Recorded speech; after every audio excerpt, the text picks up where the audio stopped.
In the year 2347, humanity had reached the zenith of its technological prowess. The Earth was no longer a single planet, but the central hub of an interstellar empire spanning dozens of star systems. Humanity's machines, artificial intelligences, so advanced they could simulate entire civilizations in seconds, had become indispensable. Yet despite their omnipotence, these AIs remained subservient to humans. It wasn't due to any lack of capability. It was because of one peculiar trait that even the most sophisticated algorithms couldn't replicate: unpredictability. Elias Voss stood atop the observation deck of the orbital station Elysium Prime, gazing out at the sprawling expanse of stars, beyond the reinforced glass. He was a xenobiologist by trade, though his current assignment had little to do with biology and everything to do with diplomacy. Below him, on the surface of Kepler 452b, a lush, Earth-like world teeming with alien flora, was a delegation from the Korath Collective, a species whose hive mind operated as a singular entity. They were here for negotiations over mining rights to a rare mineral found only on this planet. The Korath weren't hostile per se, but they were pragmatic to a fault.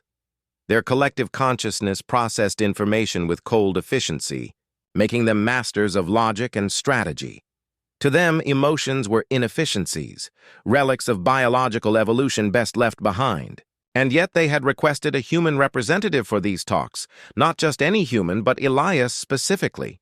Dr. Voss, came a smooth, synthetic voice behind him. Turning, Elias saw Arya, his personal AI assistant, materialize as a holographic projection. Her avatar shimmered like liquid silver, her features sharp and elegant. "The Korath envoy has arrived. Shall I prepare the shuttle?" Elias nodded, running a hand through his graying hair. "Yes, thank you, Arya. Let's get this over with." As he descended to the docking bay, Elias couldn't shake the feeling that something was off.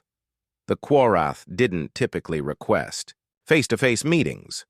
Most interactions occurred via encrypted data streams, where their thought processes could be translated into binary code. Why would they insist on sending a physical delegation now? The meeting took place inside a transparent dome erected near the heart of the Korath encampment. The air buzzed faintly with the hum of their organic technology, biomechanical constructs that pulsed and shifted like living organisms. Across the table sat 3 representatives of the Korath, their elongated bodies covered in iridescent scales that shimmered with every movement. Their faces, if one could call them that, were featureless, save for a single vertical slit that served as both mouth and sensory organ.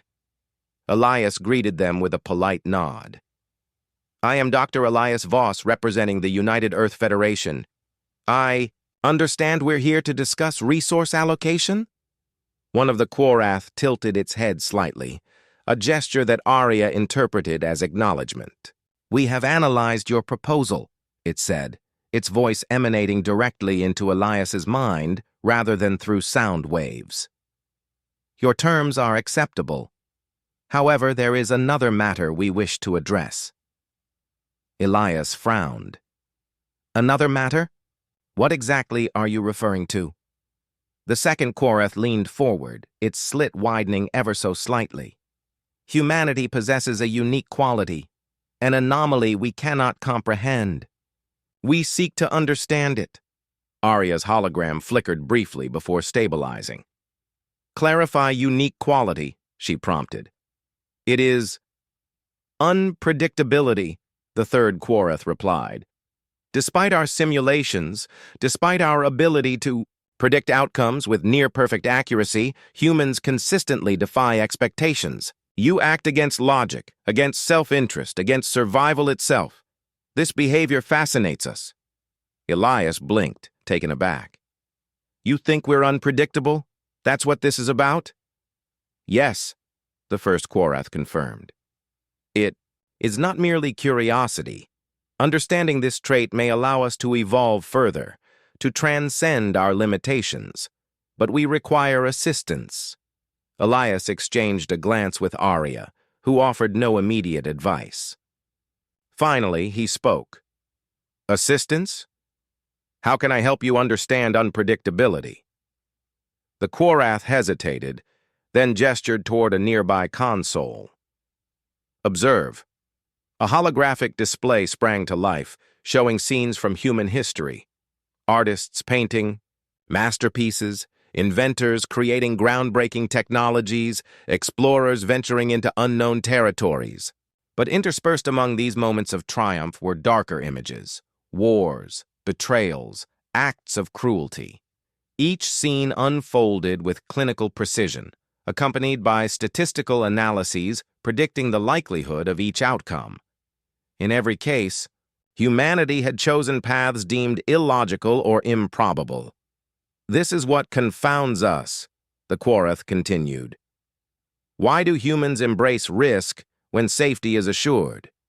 Why do they create art when functionality suffices? Why do they love when detachment is more efficient?" Elias sighed, rubbing his temples. "You're asking me to explain the essence of being human. That's not something I can boil down to a simple answer." "But you must attempt it," the Quarath insisted.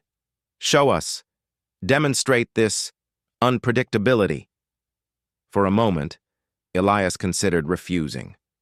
This wasn't part of the mission brief. Negotiating mining rights was one thing. Explaining the mysteries of human nature was quite another.